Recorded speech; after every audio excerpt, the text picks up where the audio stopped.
ಈ ಟ್ಯಾಬ್ಲೆಟ್ ಏನಾದರೂ ನಾವು ತಗೊಳ್ಳಿಲ್ಲ ಅಂತಂದರೆ ನಮ್ಮ ದೇಹ ತುಂಬ ಹುಳುಗಳಾಗ್ತವೆ, ತಲೆಯಲ್ಲಿ ಕೂಡ ಹುಳ ಆಗ್ತವೆ. ಪ್ರತಿಯೊಬ್ಬರು ತಗೊಳ್ಳೇಬೇಕಾಗಿರೋದು ಪ್ರತಿ 6 ತಿಂಗಳಿಗೆ ಅಥವಾ ಪ್ರತಿ ವರ್ಷದಲ್ಲಿ ಒಂದ್ಸಲ ಆದರೂ ಈ ಟ್ಯಾಬ್ಲೆಟ್ನ ತಗೊಳ್ಬೇಕು. ಇದನ್ನ ಜಂತು ಹುಳಕ್ಕೆ ಕೊಡ್ತಾರೆ. ಈ ಹೊಟ್ಟೆ ಹುಳು ಅಂತೀವಲ್ಲ, ಅದು ವರ್ಮ್ ಇನ್ಫೆಸ್ಟೇಷನ್ಗೆ ಕೊಡ್ತಾರೆ.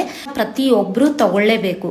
ಗಂಡು ಮಕ್ಕಳು ತಗೊಳ್ಬೇಕು, ಹೆಣ್ಮಕ್ಳು ತಗೊಳ್ಬೇಕು. ಓಕೆ, ಹೊಟ್ಟೆ ಹುಳು ಅಥವಾ ಜಂತು ಹುಳು ಅಂತ ಕರಿತೀವಿ. ಅದ್ರ ಬಗ್ಗೆ ಇವತ್ತು ಮಾತಾಡೋಣ ಅನ್ಕೊಂಡಿದ್ದೀನಿ. ಇಂಡಿಯನ್ ಸೊಸೈಟಿಯಲ್ಲಿ ಜಂತು ಹುಳ ಅನ್ನೋದು ತುಂಬಾ ಅಂದ್ರೆ ತುಂಬಾ ಕಾಮನ್. ಯಾಕಂತಂದ್ರೆ ನಮ್ಮ ವಾತಾವರಣದಲ್ಲಿರುವಂತಹ ಫಿಕಲ್ ಮ್ಯಾಟರ್ಸ್ ಆಗಿರ್ಬೋದು ಅಥವಾ ಕಂಟಾಮಿನೇಟೆಡ್ ಕಲುಷಿತ ನೀರು ಕುಡಿಯೋದಾಗಿರ್ಬೋದು, ಕಲುಷಿತ ಆಹಾರ ತಿನ್ನೋದಾಗಿರ್ಬೋದು, ಕೆಲವೊಂದು ಮನೆಗಳಲ್ಲಿ ತರಕಾರಿಗಳನ್ನು ತೊಳೆದ್ಬಿಟ್ಟು ಅಡುಗೆ ಮಾಡಲ್ಲ, ವೆಜಿಟೇಬಲ್ಸ್ ಆಗಿರ್ಬೋದು, ತರಕಾರಿಗಳಾಗಿರ್ಬೋದು, ಮಣ್ಣಲ್ಲೇ ಬೆಳೆದಂಥ ಕ್ಯಾರೆಟ್ ಆಗಿರ್ಬೋದು, ಮೂಲಂಗಿ ಆಗಿರ್ಬೋದು, ಇದನ್ನ ನೀಟಾಗಿ ನಾವೇನಾದರೂ ಕ್ಲೀನ್ ಮಾಡಲಾರ್ದೆ ಎಲ್ಲೋ ಒಂದು ಕಡೆ ಮಣ್ಣಿನ ಪಾರ್ಟಿಕಲ್ಸ್ ಆಹಾರದಲ್ಲಿ ಉಳಿದು ಆ ಆಹಾರ ಮೂಲಕ ನಮ್ಮ ದೇಹದಲ್ಲಿ ಏನಾದರೂ ರೀಚ್ ಆದರೆ ಹಾಗೆ ನಮ್ದು ಹೊಟ್ಟೆಯಲ್ಲಿ ಜಂತು ಹುಳಗಳು ವರ್ಮ್ ಇನ್ಫೆಸ್ಟೇಷನ್ ಆಗುವಂತ ಚಾನ್ಸಸ್ ಇರುತ್ತೆ. ರೀಸನ್ ಏನು, ಅದು ಹೆಂಗಾಗುತ್ತೆ, ಏನು ಎತ್ತ ಅಂತ ಹೇಳಿ ನಾನು ಯೂಟ್ಯೂಬ್ ಚಾನಲ್ ಅಲ್ಲಿ ಹಾಕಿರ್ತೀನಿ.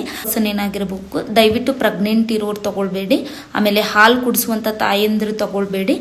ಮತ್ತೆ ಪ್ರೆಗ್ನೆನ್ಸಿಗೆ ಯಾರು ಪ್ಲಾನ್ ಮಾಡ್ತಾ ಇರ್ತೀರಲ್ಲ ಅವರು ಈ ಮಾತ್ರೆನ ತಗೊಳ್ಬೇಡಿ. ಅಲ್ಬೆಂಡೋಜೋಲ್ ಅಂತ ಟ್ಯಾಬ್ಲೆಟ್ ಸಿಗುತ್ತೆ, 400 mg. Okay, albendazole tablet best. ವರ್ಷದಲ್ಲಿ 1 ಅಥವಾ 6 ತಿಂಗಳಿಗೆ 1 ಟ್ಯಾಬ್ಲೆಟ್ನ ತಗೊಳ್ಳೇಬೇಕು.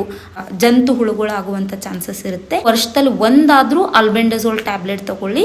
ಆಮೇಲೆ ಜಂತು ಹುಳನ ಆದಷ್ಟು ದೇಹದಲ್ಲಿ ಬರೋದನ್ನ ತಡೆಗಟ್ರಿ.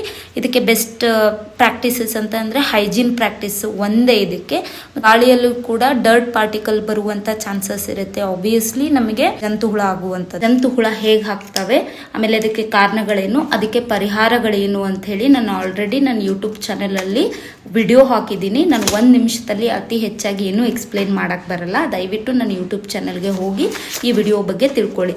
ಆದರೆ ಪ್ರತಿಯೊಬ್ಬರು ಪ್ರತಿ ವರ್ಷದಲ್ಲಿ 1 ಸಲ ಆದರೂ ಈ ಟ್ಯಾಬ್ಲೆಟ್ನ ತಗೊಳ್ಳೇಬೇಕು. ನಮಸ್ಕಾರ.